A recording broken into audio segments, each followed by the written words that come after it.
La Revista, con William Griggs Vivado. En la primerísima, 91.7 y 105.3 FM.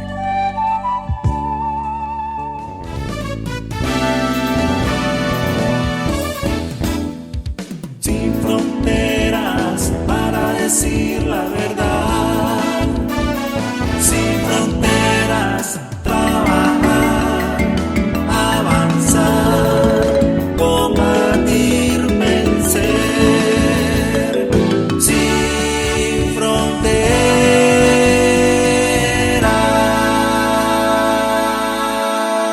Está cumpliendo años la Chilo Vallejo, está cumpliendo ya 67 años. María Auxiliadora de Lourdes Vallejo, la Lula. Ya nativa del Jicaral, ¿oíste? Ayer yo le iba a dar su regalo y no quiso. ¿Qué le voy a hacer, verdad? No, dice, no me interesa. Estoy aquí en una fiesta. Vale, pues, ¿qué le vamos a hacer? Felicidades, Lula. Pásela bien. Hoy es el aniversario de Omar Torrijos, ¿eh? El general panameño que fue vital para el triunfo de la Revolución Popular Sandinista, y por dos razones lo asesina la CIA, le puso una bomba a su avión. La primera razón, porque luchó y logró los tratados Torrijos-Carter, mediante los cuales en el año 2000 el canal regresó a la jurisdicción, a la soberanía panameña. Por cierto, el canal está cada vez más seco, ya restringieron el tránsito de barcos, por la sequía que está padeciendo Panamá. Y la segunda razón fue por haber apoyado a los sandinistas. Omar Torrijos, un extraordinario estadista latinoamericano. Hoy también es el aniversario de la Fuerza Aérea, había un acto, el presidente Daniel. Saludo a todos los fundadores, en especial al coronel Emmett Lang, gran amigo, desde hace muchos años. Pero a todos los fundadores de la Fuerza Aérea, a Modesto Rojas, y a los actuales compañeros y compañeras de la Fuerza Aérea, de la Defensa Antiaérea. Este es la gorra, ¿ven? De la Fuerza Aérea. Ando al día. Felicidades, compañeros y compañeras. Desde Ginebra, Gerald Fioretta y Vivian Lucier nos aclaran lo siguiente. Es sobre el hijo de Joel Fuchs y de Fátima Herrera, que aquí leímos que Fátima se había vuelto a casar había sido criado supuestamente por otro padre, pero no es cierto. Nos dice Gerald y Vivian: después de la caída de Joel en Son Pompera, Fátima quedó viuda y educó y se encargó sola de su hijo, con el apoyo de su numerosa familia en la casa del barrio Costa Rica en Managua. Joel Osvaldo nunca tuvo otro padre, pero sí tíos, tías y sus padrinos de la solidaridad. Con entrega e inteligencia, Fátima logró que su hijo estudie la secundaria en el colegio francés. Mira qué inteligente la Fátima Bravo. Lo puso a estudiar francés porque era la lengua de su papá. Y le costó un montón, pero lo hizo. Lindo eso. Después que se bachilleró, Joel Osvaldo se fue a Francia, donde sus abuelos paternos, los padres de Joel, que son sindicalistas solidarios, y con mucho esfuerzo logró finalmente graduarse como ingeniero en informática en un Politécnico de París, y ahora trabaja como ingeniero informático en una gran empresa en Francia. Sigue siendo sandinista, su mamá sigue siendo sandinista, su familia sigue siendo sandinista, y desde 37 años entre Fátima y Joel Osvaldo hay una relación privilegiada. Dice Gerald y Vivian, ellos consideran a Fátima como su hermana y a Joel Osvaldo como su ahijado. Hecha la aclaración, saludos a Fátima, saludos a Joel, saludos a toda la familia y en especial a Gerald y Vivian. 6 de la mañana con 38 minutos. Vamos a hablar hoy bastante de la geopolítica en los espacios africanos. Vamos a empezar con esto, que no ha sido difundido, te lo aseguro. No lo han encontrado ustedes en las redes, tal vez algunos. Ayer, en un estado de Nigeria es el país más poblado de África, ¿verdad? Tiene 225 millones de habitantes. 90 millones de esos 225 son menores de 18 años. Es el tercer país con la mayor cantidad de jóvenes del mundo, solo superado por China e India, lógicamente. Ahí viven 250 grupos étnicos, 250. Hablan 500 idiomas distintos. Fueron oprimidos por los ingleses durante más de 2 siglos. 2 protectorados, etcétera. Pues. Son una de las mayores reservas de petróleo de África.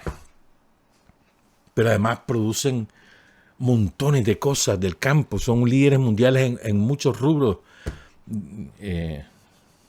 Mucha verdura, legumbres. Son líderes mundiales. Son creo que el tercero o el cuarto productor mundial de cacao. Pero, o sea, es que es un territorio gigantesco además. ¿Ya? Entonces, ahí en ese país que tiene una gran reserva de petróleo, el 80% de los, no, como el 80% de los ingresos no tributarios provienen del petróleo. En ese país, el gobierno está aplicando desde hace años un programa neoliberal. Entonces, una de las recetas del Fondo Monetario eliminen subsidio. Entonces, en un país que produce petróleo, eliminaron el subsidio al petróleo, al combustible. Resultado, se dispararon los precios, más aún la inflación importada que sufrimos todos los países en el mundo por los elevados costos de transporte y de flete, entre otras cosas. Entonces ahí en ese país tan rico, la gente es pobrísima. Entonces un estado que queda en el nororiente, que se llama Adamawa, tuvieron que imponer ayer el toque de queda las 24 horas del día. ¿Saben por qué? Porque la gente está saqueando las tiendas para llevar comida. Ahí está un video donde está la gente que lleva su comida. Bueno, algunos llevan otras cosas. Son tiendas del Estado y tiendas privadas, las están saqueando. O sea, lo terrible, o sea, cómo ha sido de terrible el saqueo. Son 2 cosas: el saqueo colonial que hubo en toda África, y lo segundo, cómo las clases que heredaron el poder colonial son antipueblos, aunque sean de la misma raza, son antipueblos, se creen ellos mismos autoridad colonial. Son de lo más desclasados y terribles. Se llama Bola Tinubu, el presidente de Nigeria. Y a mediados de julio, oigan esto, declaró el estado de emergencia en Nigeria por la crisis que enfrenta el país ante la escasez de alimentos. Y aprobó una serie de medidas sobre alimentos, agua y otros productos básicos para restringir el consumo. Nigeria, que además tiene el delta del Níger, que es la zona más despalada del planeta. Ahí arrasaron con las selvas que protegían el delta del Níger, el río Níger, uno de los más importantes de África. ¿Sí? O sea, en ese país tan grande, tan rico, hay hambre. Entonces después se quejan que si hay un golpe de Estado, que si hay una revolución, que eso fue financiado por Rusia, es que eso fue financiado por China. Hombre, hablan más de 500 idiomas, pero el idioma oficial es el inglés. ¿Qué te parece? Bueno, esa es la primera. La segunda, y ahorita hoy en la madrugada, en la mañana, ahora ya empezaron los problemas para Senegal, que es de habla francesa, porque fue oprimido por Francia. Ya andan quemando la bandera de Francia. Pero que fíjense bien, pongan cuidado, hombre. La semana pasada, el 26 de julio, golpe de Estado en Níger. vamos a contar algo sobre este golpe. Níger, que queda contigua a Nigeria, ¿verdad? No tiene costas, está encerradito. Es el África Occidental.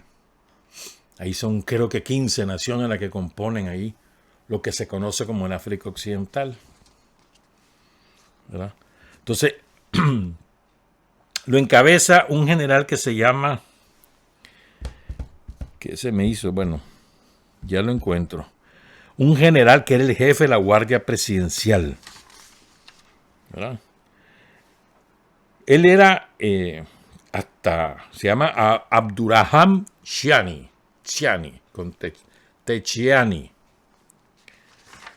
Entonces, ¿qué pasa? Este hombre da el golpe de Estado, dice que es por la situación caótica que tiene el país. Tiene pocas probabilidades de consolidarse, por lo que vamos a decir. Tiene el respaldo del ejército. La gente salió a la calle viernes, sábado y domingo a respaldar el golpe. Ayer hubo una manifestación gigantesca en Niamey, la capital de Níger, pero gigantesca.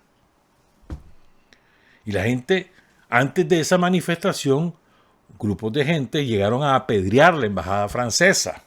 Odian a Francia. Entonces, quemando bandera francesa y levantando bandera rusa. Muera Francia, viva Putin. ¿Verdad? En serio. La economía de Níger es fundamentalmente agrícola, pero tienen, creo que es la segunda reserva mundial de uranio. El uranio es indispensable para la industria nuclear y para las armas atómicas también. Para las plantas que producen energía, las plantas nucleares. Y Francia se roba gran cantidad de ese uranio. ¿Verdad? ¿Quiénes explotan el uranio en Níger? Compañías francesas principalmente, no únicamente. Principalmente. Los franceses descubrieron el uranio 2 años antes que ya fuera independiente Níger. ¿Verdad? Suministra alrededor del 5% del uranio de todo el mundo, Níger. He aquí su importancia. Pero algo más. Ahí China, en silencio, inició una fuerte inversión, tanto en uranio, ¿verdad?, como en petróleo. Estamos hablando que alrededor de 5 mil millones de dólares, un poco más, ha invertido China en los últimos años en Níger. Entonces hay intereses chinos. ¿Ya? Hay intereses yanqui. Claro que sí. Entonces, ¿qué pasa? La parte occidental, la África Occidental tiene su organización, o sea, como digamos el SICA aquí en Centroamérica, ellos tienen la propia. Pero ahí han habido varios golpes de Estado en los últimos 2 años, entonces, y además golpes de Estado que son anticoloniales. El golpe de Estado en Níger es anticolonial. Ahora, de ahí a que se pueda consolidar la tienen difícil. Lo aislaron ahorita, todos sus vecinos le cerraron la frontera, cancelaron el intercambio comercial. Entonces, hoy el general Chai anunció que quedan canceladas las exportaciones de uranio a Francia. Francia está en problemas. Entonces Francia está agitando la intervención militar. La tiene difícil Francia, sin embargo, no es sencilla. Porque Níger tiene una alianza militar firmada con Argelia y Argelia ya dijo que está dispuesta a aplicar ese tratado militar con Níger. Entonces, y estamos llegando a palabras mayores. ¿Estamos claros? Entonces, pero además, bueno, los yanquis suspendieron, los ingleses suspendieron, los franceses, los españoles que no son nada aquí, pero bueno, hay nosotros también, pendejos que son, pero bueno. Entonces, toda Europa se le fue encima al golpe. Que ya eso llama la atención, ¿no te parece? También Rusia condenó el golpe. Pero llama la atención que toda Europa se ha lanzado como hiena, mano. ¡Bum, bum! Explosión. Está raro, ¿verdad? Todo lo que hagan esos degenerados, mano, es sospechoso. Todo lo que hagan ellos. Más aún, hay grupos de organizaciones no gubernamentales, organizaciones sociales, que son bastante relevantes ahí en Níger. Pues eso, el principal dirigente de ellos, no el único, que se llama Gamatie Yansambou, dijo que respaldaba el golpe. Es un gran alivio, dice. Y llamó a la movilización de la gente para respaldar el golpe. ¿Cuál es la fuerza que están teniendo los militares? Su gente. ¿Cómo va a resolverse eso? Pues ahí llegó el expresidente de Nigeria, el presidente del Chad, el presidente de Benin, están ahí en Niamey tratando de convencer a los militares. Mira qué raro, ¿verdad? Todos llamando a que respeten la vida del presidente Mohamed Bazoum, que se instaló en el poder robándose las elecciones. Si eso es el fondo del asunto, se robó las elecciones. Era el partido en el poder de Mahamoud Issoufou. Y este hombre era el número 2 de este tipo. Este tipo lo selecciona. Se roban las elecciones. Entonces los militares ya los tenía furiosos. De hecho, 2 días antes que asumiera el poder, hace un par de años, después de robarse las elecciones, los militares casi le dan el golpe. Entonces este piche se quiso volar al general, que era el jefe de la Guardia Presidencial. Lo nombró en ese cargo ese expresidente, Issoufou.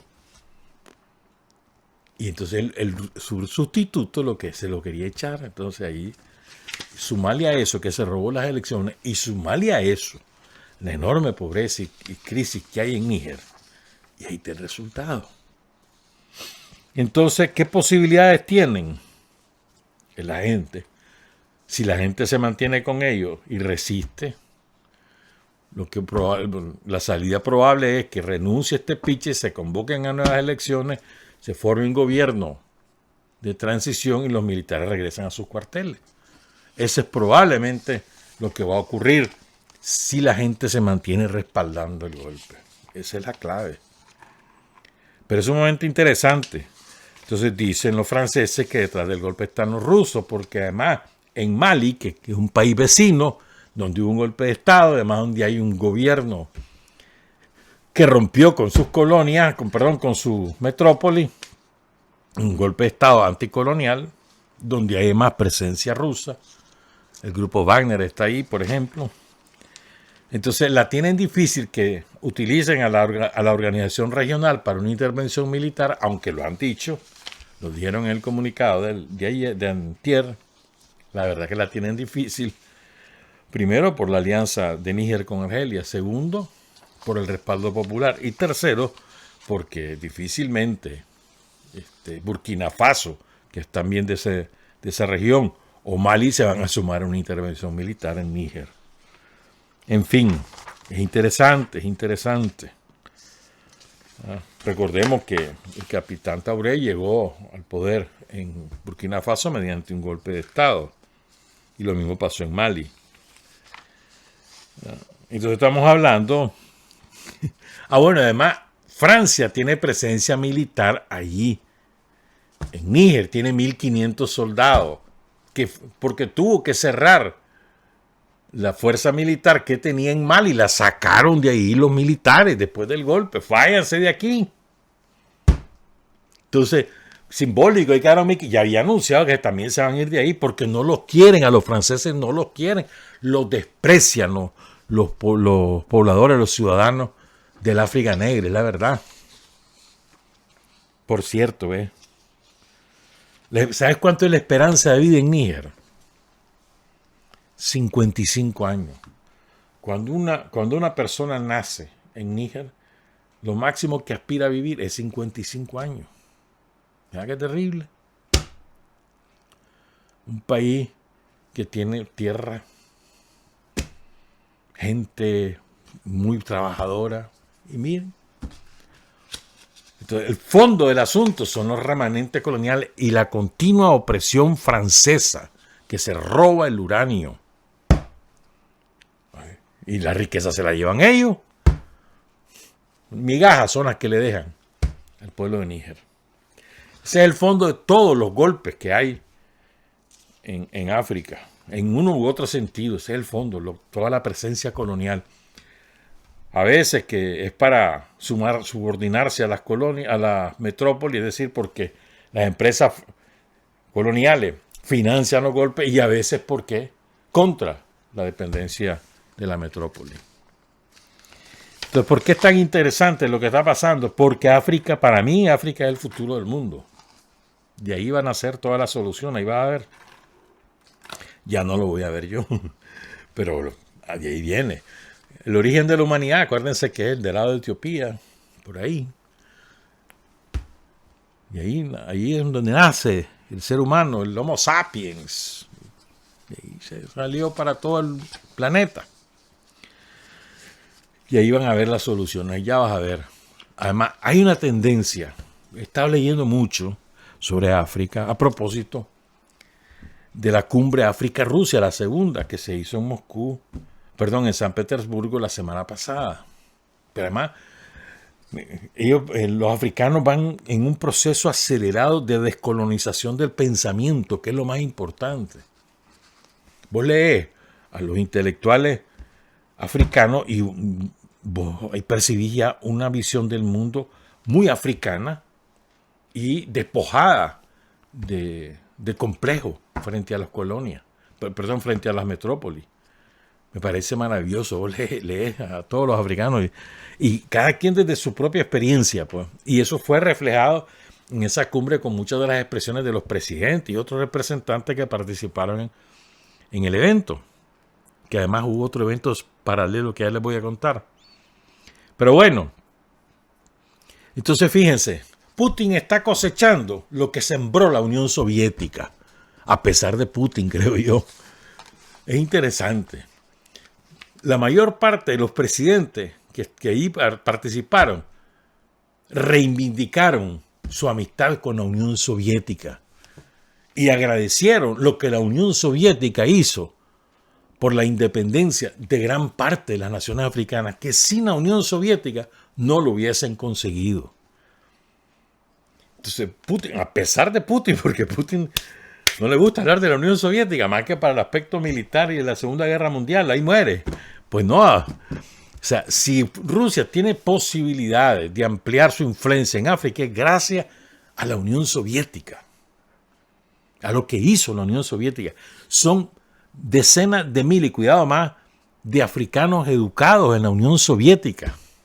Incluso es interesantísimo. Hay un video pequeño, que no lo tengo ese, creo.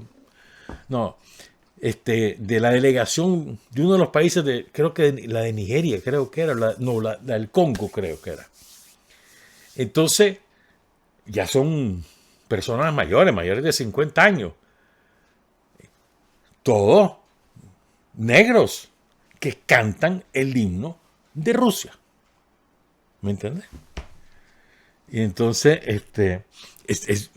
hay una influencia muy, muy grande en toda la clase política, no toda, pues en gran parte de la clase política del África negra. Que además ahora los negros de África se reivindican como negros. No es como, porque es que esa es otra parte del pensamiento colonizador, ¿no? Como ellos utilizan, los colonizadores, el adjetivo negro como un insulto, entonces para ocultar su racismo, entonces ahora es delito decir negro. Los negros dicen, a mí me gusta que me digan negro porque yo soy orgullosamente negro. ¿Verdad? Entonces, como parte de toda ese pensamiento colonial, habían inventado los europeos un término para denominar lo que queda en la parte sur del África, que es la mayoría. Entonces le inventaron el término subsahariana, o sea que queda debajo del Sahara. No, dice, no, nosotros somos el África negra, que así se denominaba antes de que inventaran ese término, para ocultar el negro. Somos el África negra. Y el África negra son 54 países en el África, pues legítimo, porque hay 3 territorios además. 54 países constituidos y reconocidos, de los cuales 49 constituyen el África negra. 5 no, que son Marruecos, Túnez, Libia, Argelia y Egipto. Esos 5. El resto son el África negra, incluyendo las islas, los archipiélagos y demás. Eso es importante. Entonces, fíjense, el África negra tiene en sus territorios 20% de las reservas mundiales de uranio, 90% de cobalto, 40%, que es vital para los celulares, ¿verdad? Mirá cómo somos de crueles, cómo son de crueles los colonizadores. Explotan al África y le sacan el cobalto. O sea, ellos hacen sus celulares, que los consumimos todos. Cuando ya no sirve tu celular, que lo botás, que ya no tiene reparación, ¿dónde van a parar finalmente? Al mismo África. En cementerios clandestinos, contaminantes hasta el grado sumo. Somos malditos. Le sacamos la riqueza y le devolvemos miseria y contaminación. Tienen el 40% de las reservas mundiales de platino, el 65% de manganeso, entre 6 y 8% de las reservas mundiales de petróleo, 50% de las reservas mundiales de oro y diamante.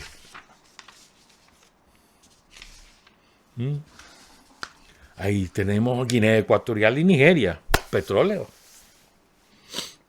O bauxita, en Guinea Conakry, que de ahí se saca el aluminio.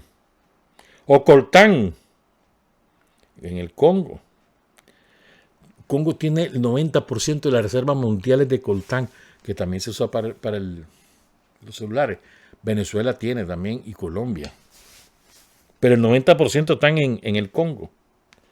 Tungsteno, estaño, entre otros minerales imprescindibles para las fabricaciones de celulares y de aparatos de alta tecnología. La inmensa mayoría de las minas están controladas por grupos armados. Los reclutan las compañías extranjeras de los propios pobladores de la zona donde está la mina. Les hacen creer que ellos son los dueños, ¿no? Pero son empleados realmente de aquello. Y entonces son los que deciden quién trabaja, quién no trabaja, quién llega, quién no llega.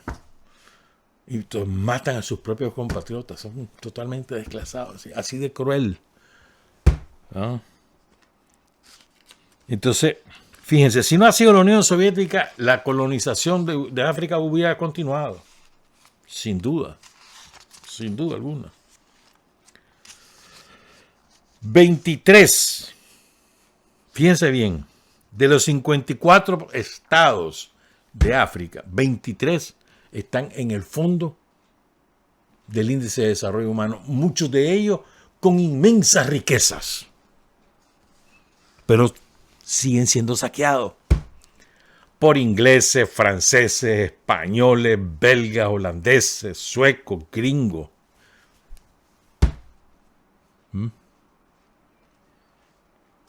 Bueno, y lo insólito es, crece espectacularmente el Producto Interno Bruto en algunos países, pero también crece la miseria. ¿Por qué? Porque se la roban las clases las clases parasitarias que crearon los colonizadores para administrar los negocios y que dependen de ellos. Entonces se dan la gran vida a costillas de su propio pueblo. Son traidores.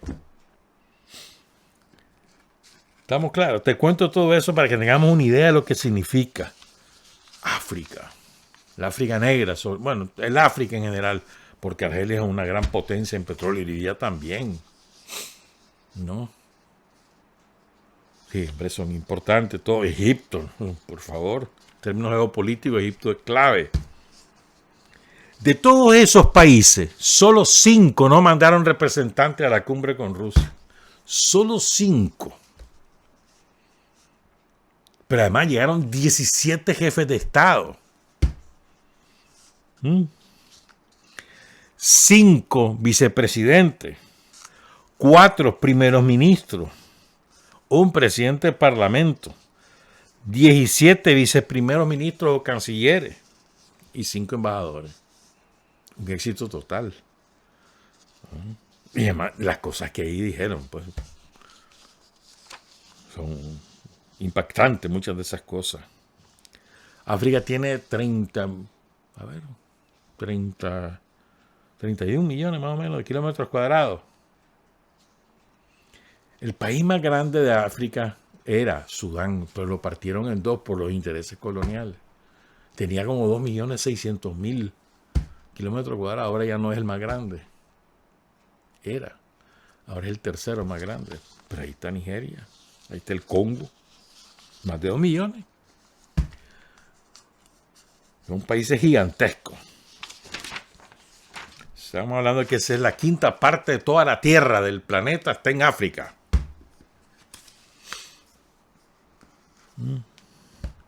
Hablan 1.500 lenguas y dialectos. Solo en Nigeria hablan 500, imagínate. El 46% de los habitantes del África negra vive con menos de $1 al día. La mitad de la población. Y las reservas más grandes están allá. Y sigue siendo saqueado. Te imaginas la enorme cantidad de madera que ahí ha salido, de petróleo, de diamantes, de oro. Y viven en la miseria. Además, muchos con la mente colonizada aún. Entonces, vamos a hablar de todo lo que pasó en esa cumbre al regreso, porque les vamos a leer algunas de las frases que dijeron estos presidentes que son de impacto. Y hubo otro evento también muy bueno, muy importante. Ya lo vamos a contar, son las 7:06. Hay hombres que luchan un día y son buenos. Hay hombres que luchan un año y son mejores. Pero hay hombres que luchan toda la vida. Esos son los imprescindibles. 7 de la mañana con 11 minutos. Ayer fue el desfile de la Marina de la Fuerza Naval, pues la Armada rusa. Y entonces ahí anduvieron también presidentes africanos. El de Burkina Faso. Ese presidente de Burkina Faso, un tipo con porte, ¿no? Porte militar. Pero además con una solidez ideológica. Lo invitó a Daniel a que vaya a Burkina Faso para recordar a Sankara, por supuesto. ¿Verdad? Entonces, miren, ¿por qué lo hace Rusia? Por un interés geopolítico, obviamente. A Rusia le interesan nuevos mercados, ¿verdad? Le interesa tener gobiernos aliados, no en el sentido militar de la palabra, sino en el sentido geopolítico, es decir, que se ubiquen como partidarios del mundo multipolar. Entre otras razones, pues, y por supuesto, inversiones de todo tipo. China tiene una enorme cantidad de inversiones en el África. Por ejemplo, está haciendo una red de ferrocarriles en prácticamente toda el África negra. Es impresionante. Las inversiones en comunicaciones, que eso es vital. Si no hay comunicaciones, no hay manera que un país progrese. Para llevar y traer producción, ¿no? Entonces Rusia va por esa onda, pues. Le venden petróleo, ¿verdad? A muchos países del norte, sobre todo el norte de África. Entonces, fíjense. Miren lo que dijo el presidente de Eritrea. Eritrea se desprendió de Etiopía. Isaías Afwerki. Escuchen, por favor. Estoy diciendo cómo percibimos la situación. Cuando hablamos del conflicto entre Rusia y Ucrania, yo digo que no hay conflicto entre Rusia y Ucrania. Se trata de una guerra que la OTAN ha declarado a Rusia. Y es una guerra de la OTAN no contra Rusia. Es una guerra por la hegemonía, por dominar el mundo. Hay clase de claridad. Esta es la agenda formulada tras el final de la Guerra Fría. Es una fantasía de contener a Rusia, de contener a cualquier fuerza que les desafíe a nivel cultural, oigan, tecnológico, político. Intentan contener absolutamente a todo el mundo. Esta estrategia es errónea, dice el presidente de Eritrea. Estoy diciendo que Rusia no se preparó para esta guerra, aunque sabía lo que estaba pasando. La OTAN es una organización defectuosa, está ahora en reanimación. Y la Unión Europea no existe. Está en la sala de cuidados intensivos. Hace 30 años, cuando tomaron la decisión de contener a Rusia, se equivocaron, dice el presidente de Eritrea. Porque Rusia no puede ser contenida y nunca podrán hacerlo. Ucrania se ha convertido en una víctima, un precio que están dispuestos a pagar. No lo pagan ellos, los de la OTAN, sino que aportarán billones para continuar esta guerra. Esta es la guerra que han declarado a Rusia. Intentan derrotar a Rusia para convertirse en hegemones. A nivel tecnológico y militar tienen que ser los más fuertes. En economía quieren conseguir todos los recursos. Pero este sueño ya no existe. Ucrania se ha convertido ahora en un campo de batalla y no puede haber explicaciones alternativas. Que la hace claridad, mano. Esta es solo la fase final. La OTAN y la Unión Europea no salen de la cámara de reanimación. Se están cayendo a pedazos. Es solo cuestión de tiempo. Y el mundo debe estar preparado no para defender a Rusia, sino para ponerse del mismo lado que Rusia, para que no prevalezca la hegemonía, que es diferente. O sea, no es para estar del lado de Rusia, sino de estar detrás de la posición de Rusia, que es el mundo multipolar, que es lo que hemos dicho siempre. Ellos, dice, los gringos, los europeos, no producen nada, solo imprimen dinero. Y para ellos el dinero es un arma, un sistema global controlado por el dólar y el euro. Y esto no puede durar para siempre. Rusia tomará la iniciativa porque en estos momentos se está librando una guerra contra ella. Pueden tratar de utilizar la guerra en Ucrania para hacer que Rusia se derrumbe. Sueñan con eso, pero tarde o temprano acabará. Y oigan, que esto es... A mí me hizo pensar esto. Y tenemos que mirar al futuro. O sea, lo que está diciendo el presidente de Eritrea, miren, esto se acabó, pues hay que ver qué vamos a hacer en el futuro. Hay que dar esto por acabado. No van a poder frenar a Rusia, quedará destruida la OTAN y la Unión Europea. Ajá, ¿y qué vamos a hacer en el futuro? Interesante, ¿no? Interesante. Eso es lo que decía el presidente de Eritrea, Isaías Afwerki.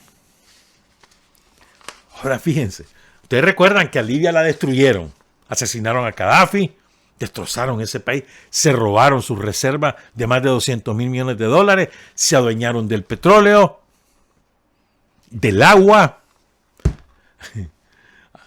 Me acuerdo aquel fastuoso proyecto que tenía Gaddafi de llevar las tuberías desde Trípoli hasta el sur de Libia, en pleno desierto, porque ahí encontraron el más grande acuífero, creo que del África seguro, pero creo que el primero o el segundo del mundo, solo detrás o por encima del acuífero que está entre Paraguay, Brasil y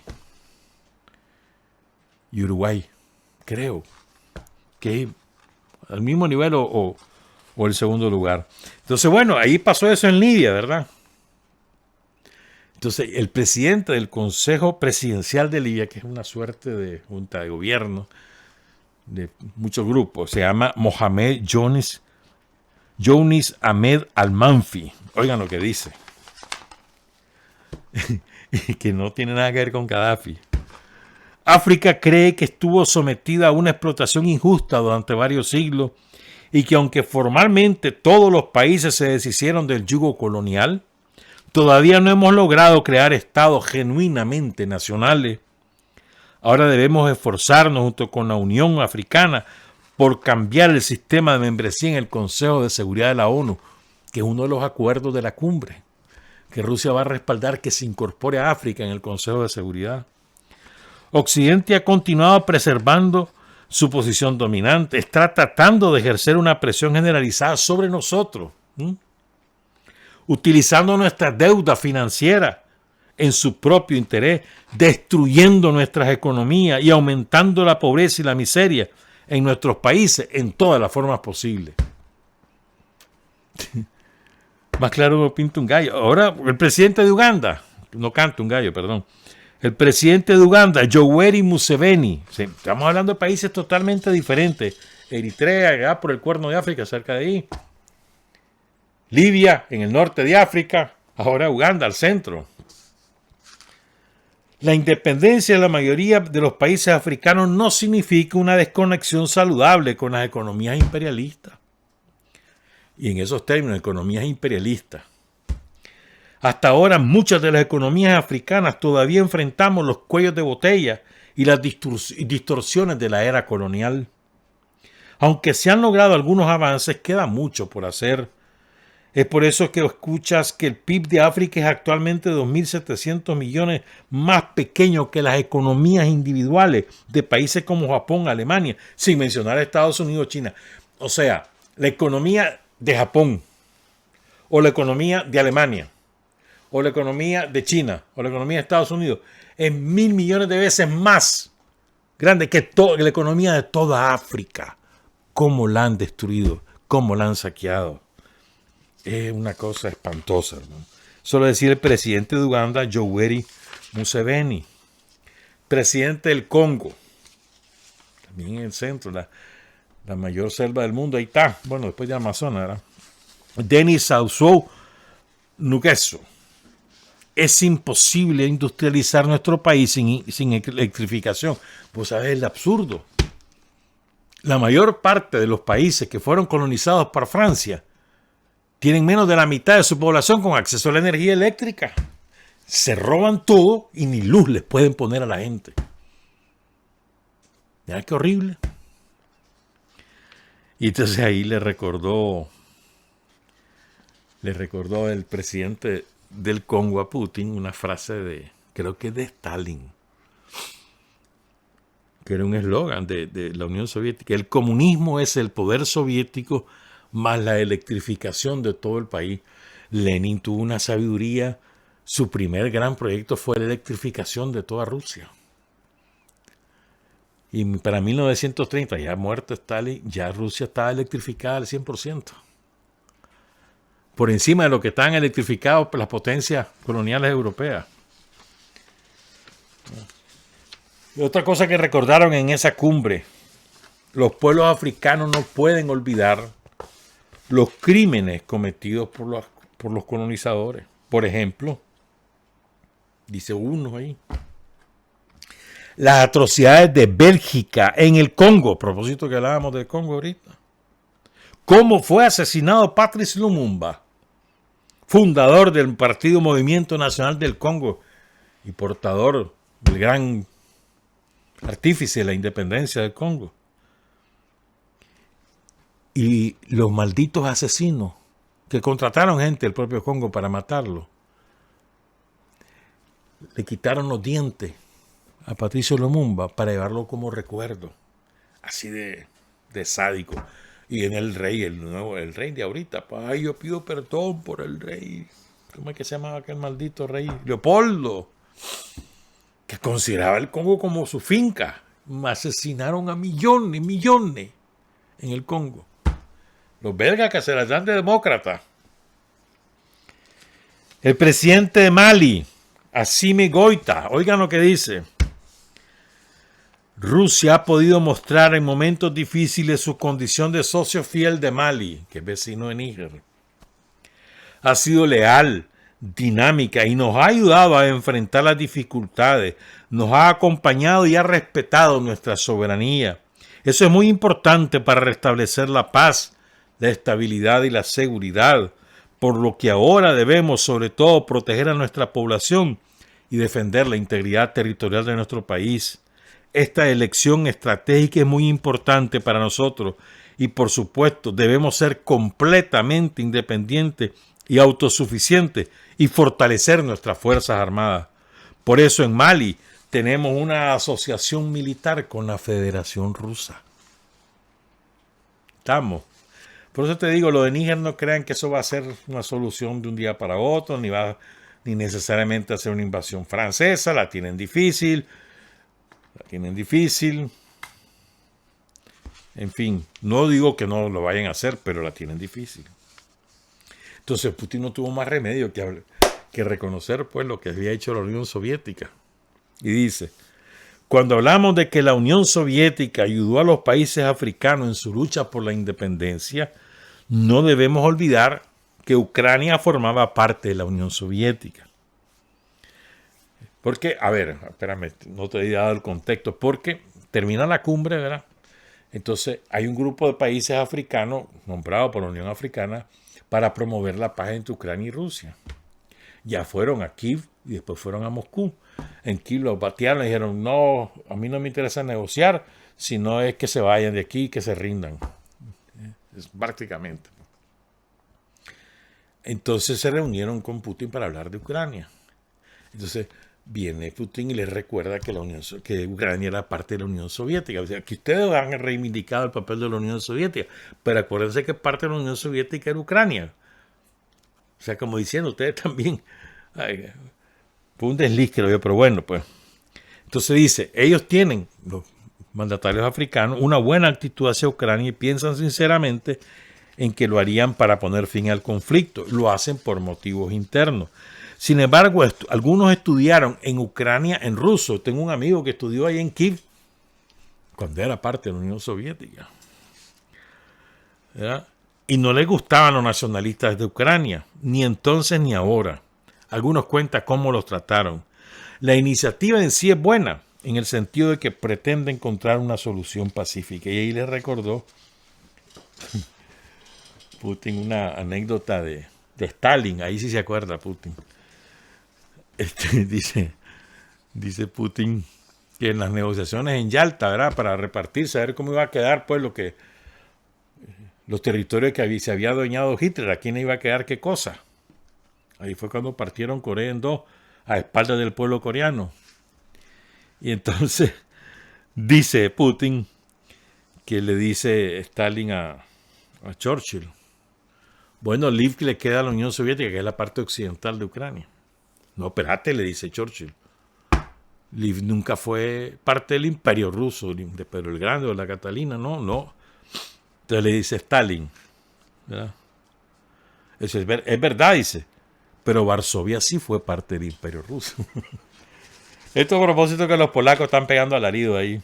O sea, vale, pues no agarramos el occidente de Ucrania, pero nos vamos hasta Varsovia, hasta Polonia.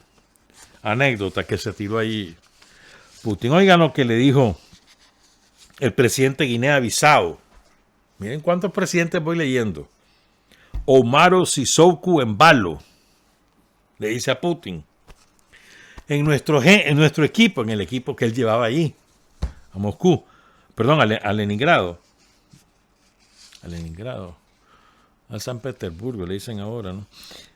Hay gente que estudió aquí. Él, y señala a uno de ellos, estudió en Bakú. El otro, aquel corpulento, le dice, también estudió en la Unión Soviética. Como ven, estamos directamente conectados con Rusia.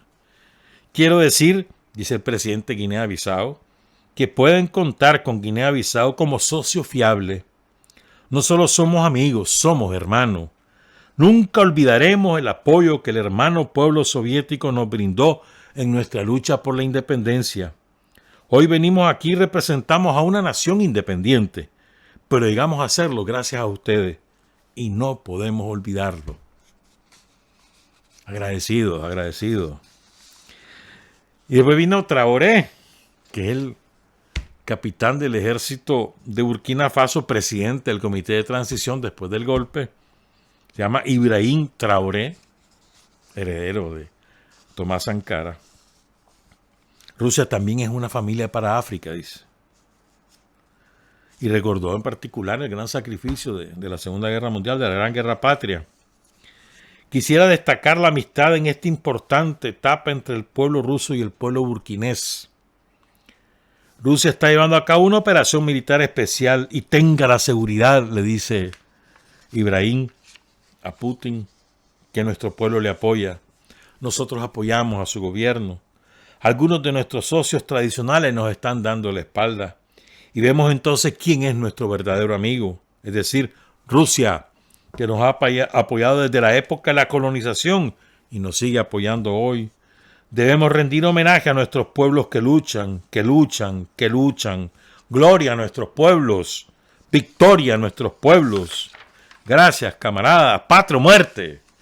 Y en otra intervención le dice, los dirigentes africanos no deben comportarse como marionetas en manos del imperialismo. Debemos garantizar la autosuficiencia de nuestros países, incluido el suministro de alimentos, para poder satisfacer las necesidades de nuestros pueblos. Victoria para nuestros pueblos, patria o muerte. A cada rato decía el patria o muerte el hombre. Salvajada.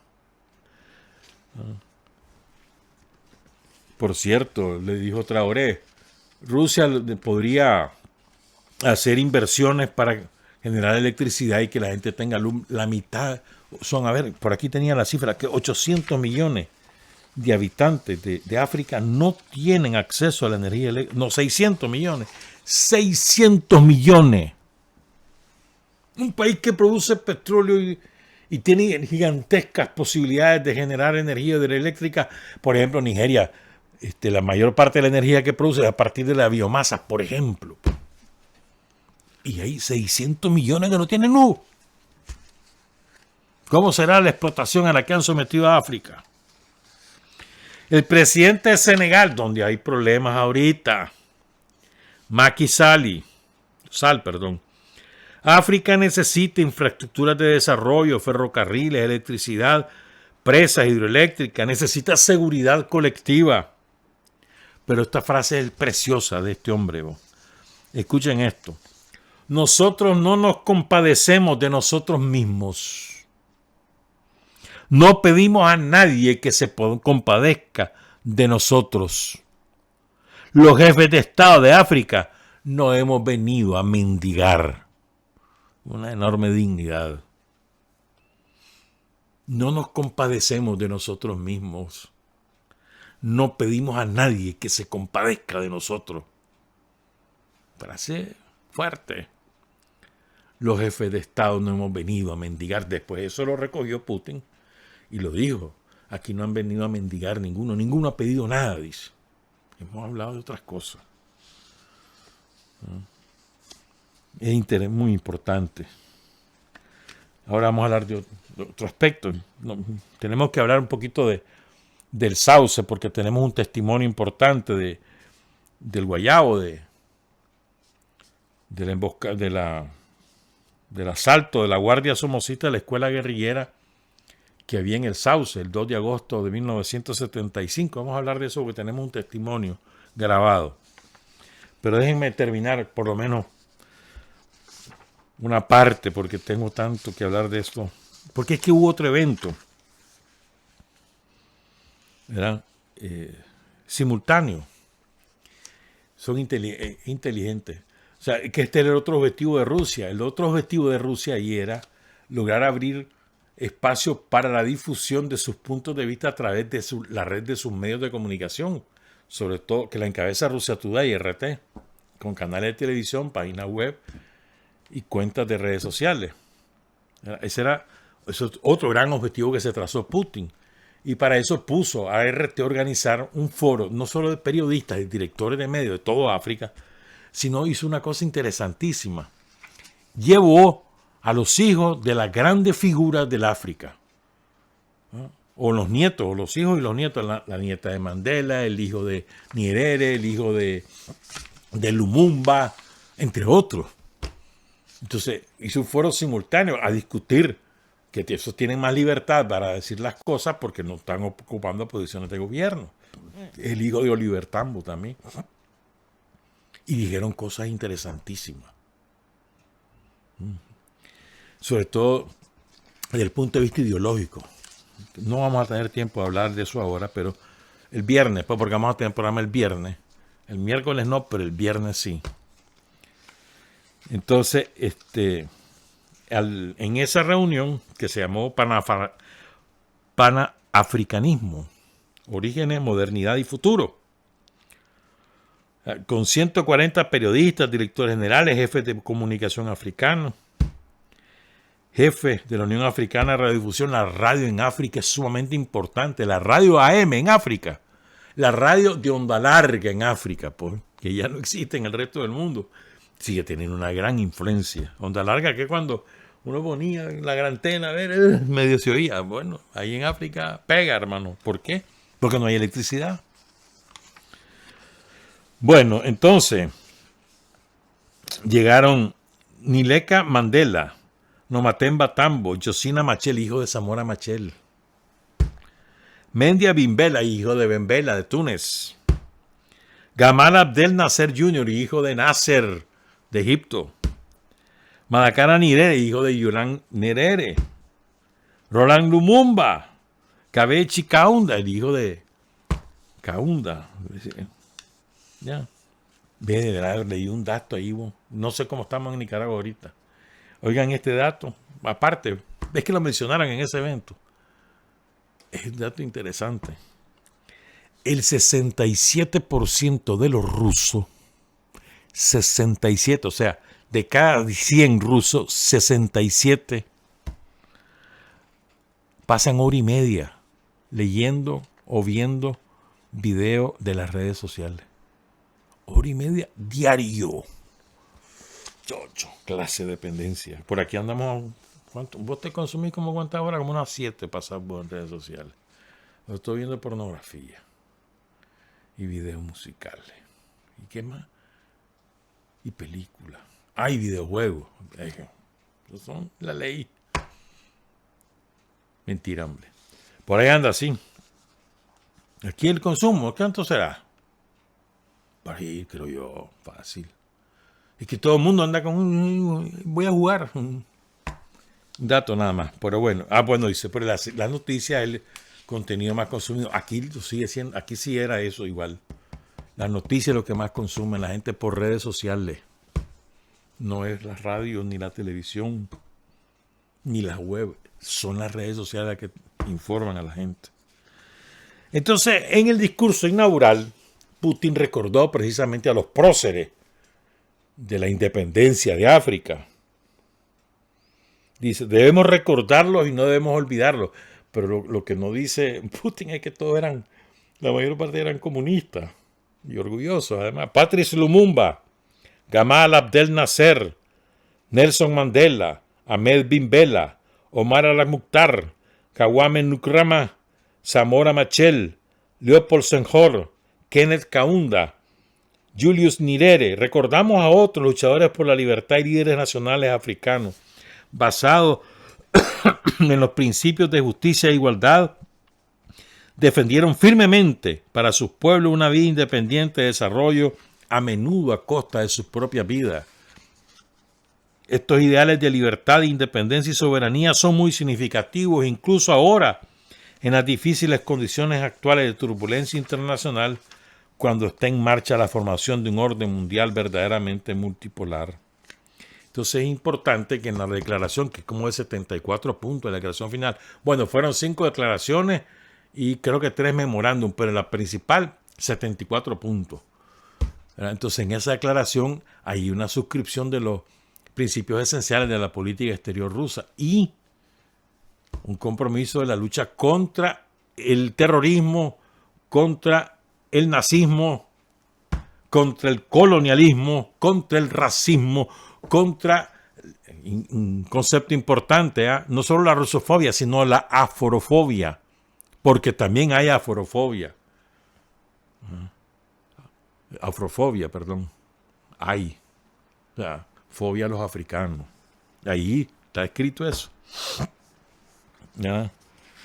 Dice Nomatemba Tambo. El viernes vamos a hablar de la parte ideológica de la canción, el próximo viernes. Nomatemba Tambo, que hija de uno de los fundadores del Congreso Nacional Africano.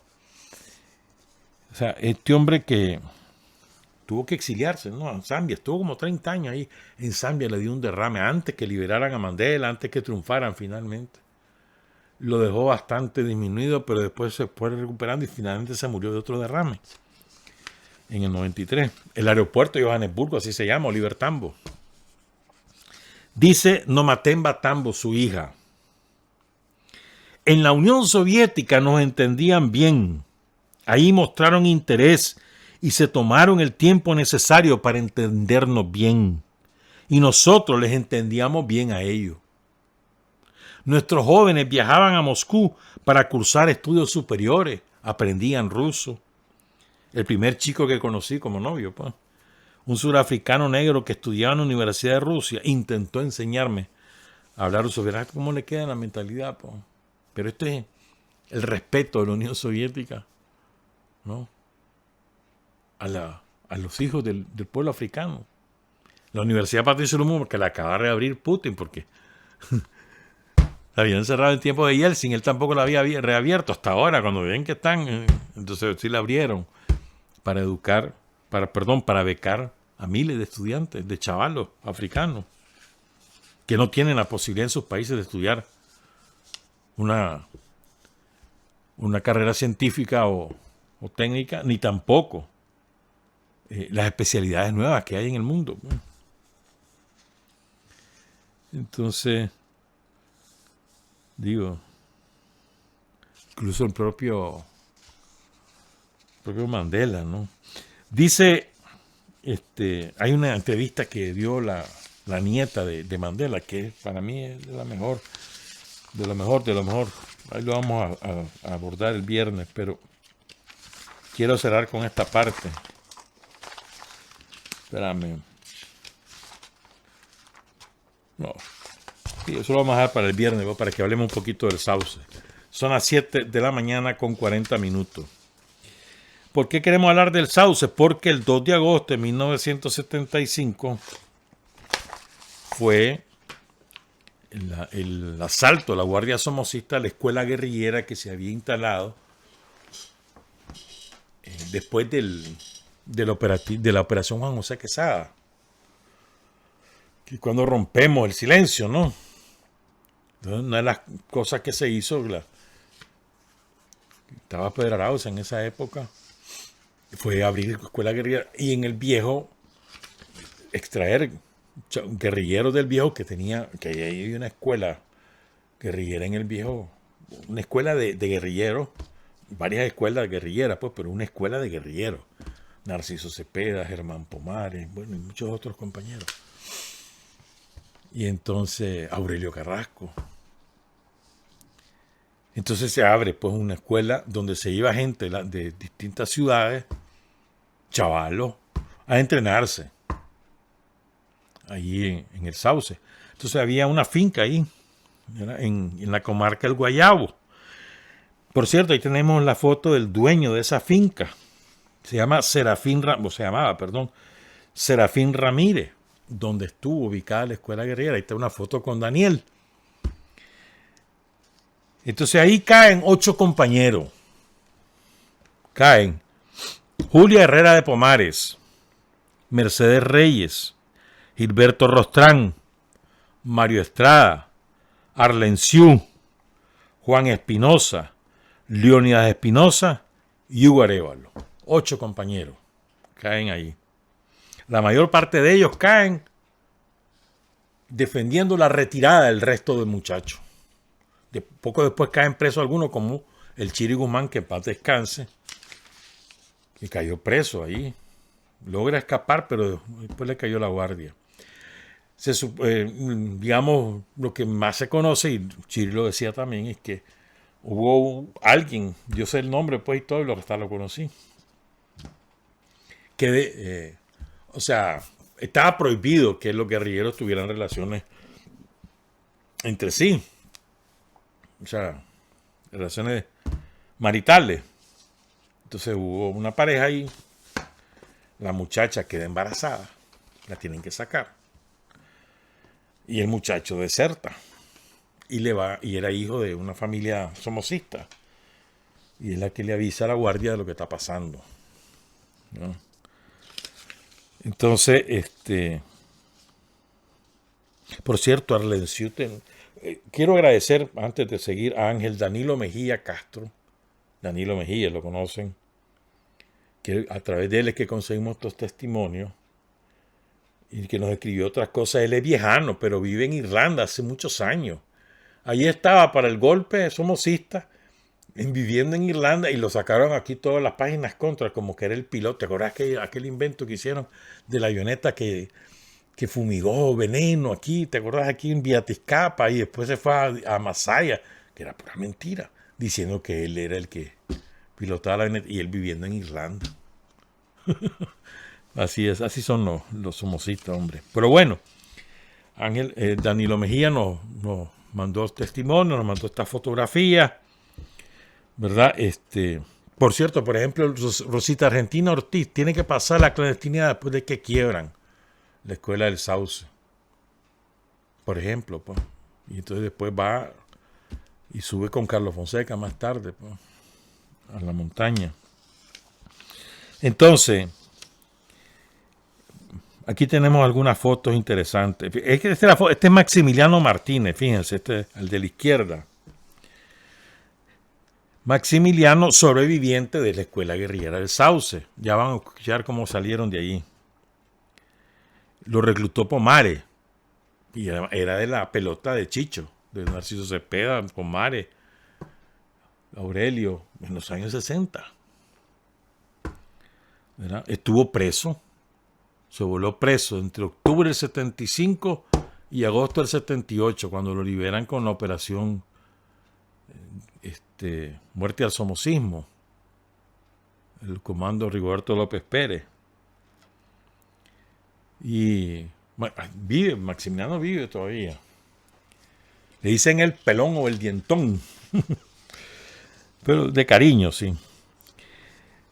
Estas compañeras que están en esta foto, donde está, ahí, la que está embarazada se llama Barta Beltrán Vaca, también del Viejo.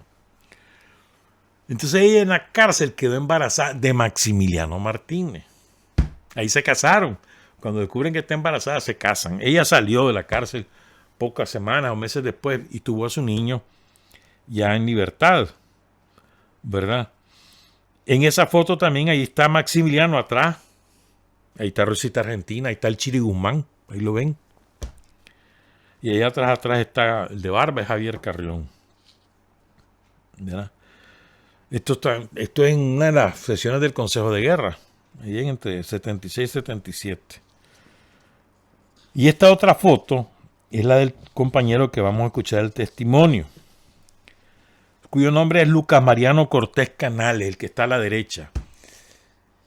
Lo que pasa es que él va y viene en la depresión, y la depresión le hace caer en el vicio, pero sigue siendo un buen compañero. Pues él se le ayuda, pero él no se le ayuda. Vive en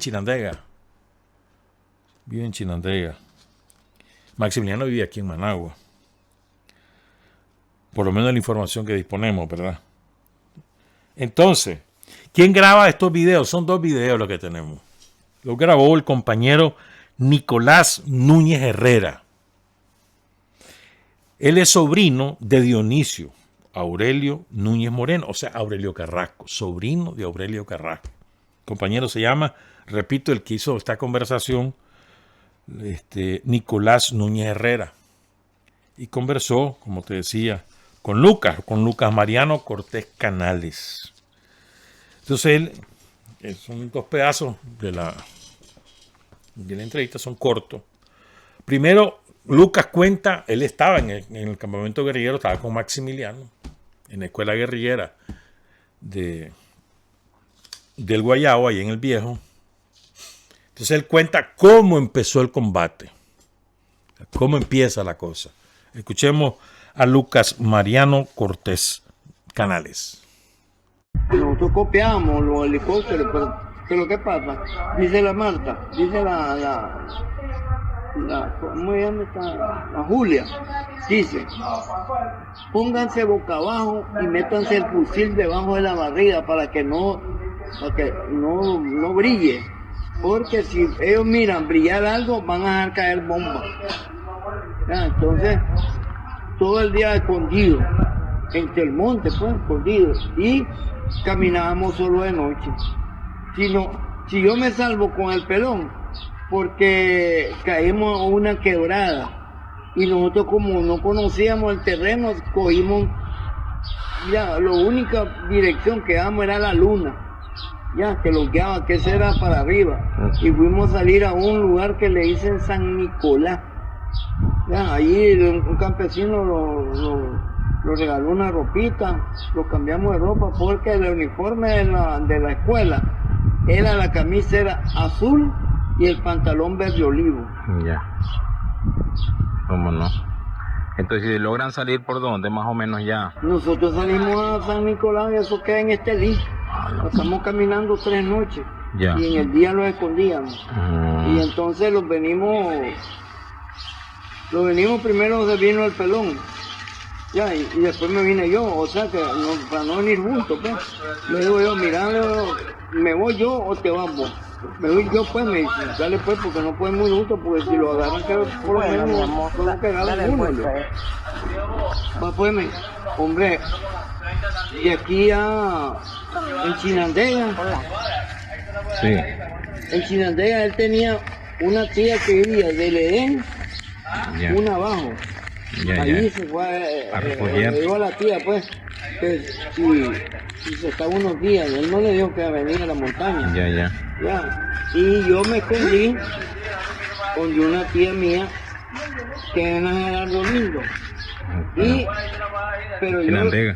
sí, pero yo le digo a mi tía, hágame un favor,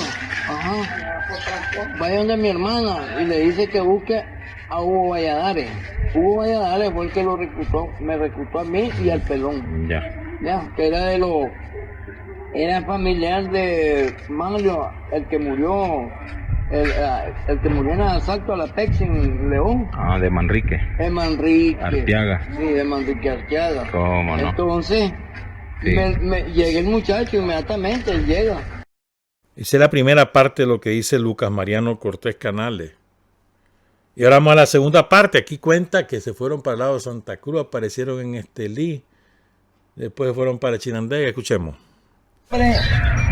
Que preparó el terreno para que se montara la escuela fue Marcio Jaén, y quienes eran los responsables de esa escuela era Iván Montenegro y Pedro Arau.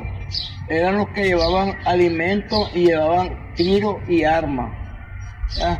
Los que fungían como jefe, como cero en la escuela, era Plutarco Elías Sánchez, el Chico, y Roberto Calderón, y Sinforoso Bravo, y la Marta Crancho, la Julia, de la esposa del comandante Germán, la Chinita. Esos eran prácticamente los que sobresalían porque eran estudiantes universitarios, porque cuando llegamos a la escuela nos preguntan el nivel cultural y yo le digo, sexto grado, le digo, no, y como la Marta, Roberto y Sinforoso y el Chiri eran profesionales porque eran estudiantes de la universidad, entonces ellos sí lo cumplieron con la escuela de cuadro, porque a ellos los preparan y los sacan 3 días antes. Cuando la guardia cae, ellos tienen 3 días de haber salido. Ya, la Marta, Roberto Calderón, Sinforoso Bravo, y sale Plutarco Elías. Ya, quedamos en la escuela, ya los que íbamos a quedar ahí. Ya. Y a nosotros nos avisa el jefe, Mario, que fuéramos a meter agua a un mojo de agua que quedaba como a 1 kilómetro. Y encontramos a un campesino que venía en un caballo, pero venía al trote. Y dice, muchachos, dice, ¿qué pasó? Le digo, ¿ustedes son de la escuela? No tengan reserva, no tengan miedo, porque vienen 800 guardias y están a menos de 500 varas. Entonces dice Mario, bueno, preparemos la defensa. Entonces hizo un rombo. Ya. Rambo es así. Entonces, cuando la guardia entra, el primero que dispara es Maximiliano. El primero que le vuela los primeros balazos con su escopeta, fue Maximiliano. Y después se armó la balacera, pues ya me entiendes. Ya, y los guardias disparaban como locos. Escuchábamos el testimonio de Lucas Mariano Cortés Canales sobre cómo ocurrió el asalto de la Guardia al campamento de la Escuela Guerrillera de la comarca del Guayabo, en el municipio del Viejo, que es tierra sandinista también de toda la vida. Dice Ángel Danilo que después de regresar a Chinandega, Maximiliano y Lucas pues contactan, como decíamos en el testimonio, a Pablo Manrique Martiaga, lo lleva a una casa de seguridad donde vivía Nicolás Herrera Núñez, que es el compañero que hizo la entrevista, y ellos estuvieron en esa casa. Después se integran a la célula que encabezó, porque después llega Juan José Úbeda a encabezar la reorganización del frente a Chinandega. Entonces se integran con Juan José a una escuela que se hizo allá en el Aposentillo, muy cerca de las costas del norte de Chinandega. Ahí fue cuando se descuidan, uno de los piches se deserta, bueno, desastre, y la guardia los captura a 6 compañeros, entre ellos, ¿verdad? Estaba precisamente Maximiliano Martínez, también Lucas, el comandante Juan José Úbeda, Amílcar Lorente Ruiz, y otros, eran 6 en total. A Juan Castro lo capturan después, lo condenan en el Consejo de Guerra, después lo capturan junto con Villapomares también, lo condenaron, pero a él nunca lo volvieron a echar preso. Bueno, en Honduras estuvo preso, pero Torrijos le salvó la vida a Pomares. Torrijos quería mucho a Pomares, y Torrijos logró que la dictadura hondureña le entregara a Pomares. Pomares se va para Panamá y después entra Jinotega. Los capturan a los compañeros allí en Aposentillo el 6 de octubre de 1975. ¿Verdad? Todo liberado con la operación Muerte al Somocismo en el asalto al Palacio. ¿Verdad?